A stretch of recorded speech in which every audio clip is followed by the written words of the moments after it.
relates to affordable housing, and what are your positions on geographical distribution of affordable housing throughout Arlington, as opposed to concentrated in one or two just neighborhoods within Arlington? Well, the good news is that affordable housing is not concentrated in one or two neighborhoods in Arlington. And also that we do have plenty of opportunities, some great opportunities to expand the geographic distribution.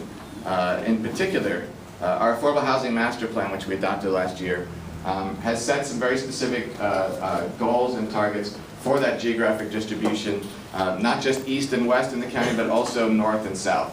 And what I think is exciting is we are just now embarking upon a planning effort for Lee Highway.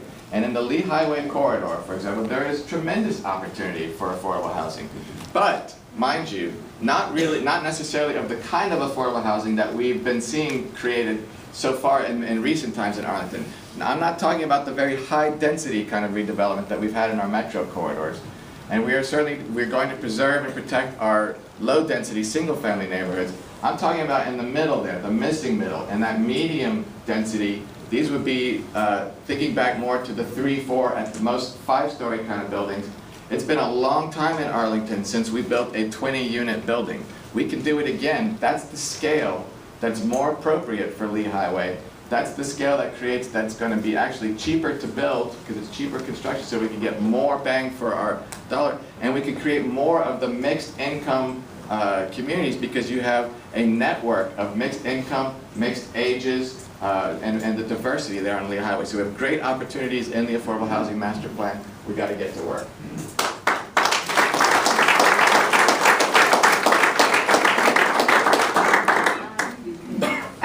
I agree. I think we need to be having affordable housing dispersed throughout the community, and our Affordable Housing Master Plan does ask to do that.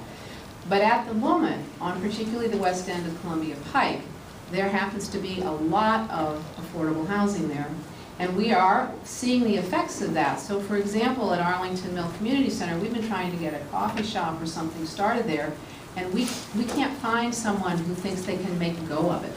And part of that is because of the income in that area. We really need to do some jump starting, I think, to help things get going on the west end of the Pike, and adding more affordable housing there right now is not something that I'm particularly comfortable with. Down the road, when things even out, possibly.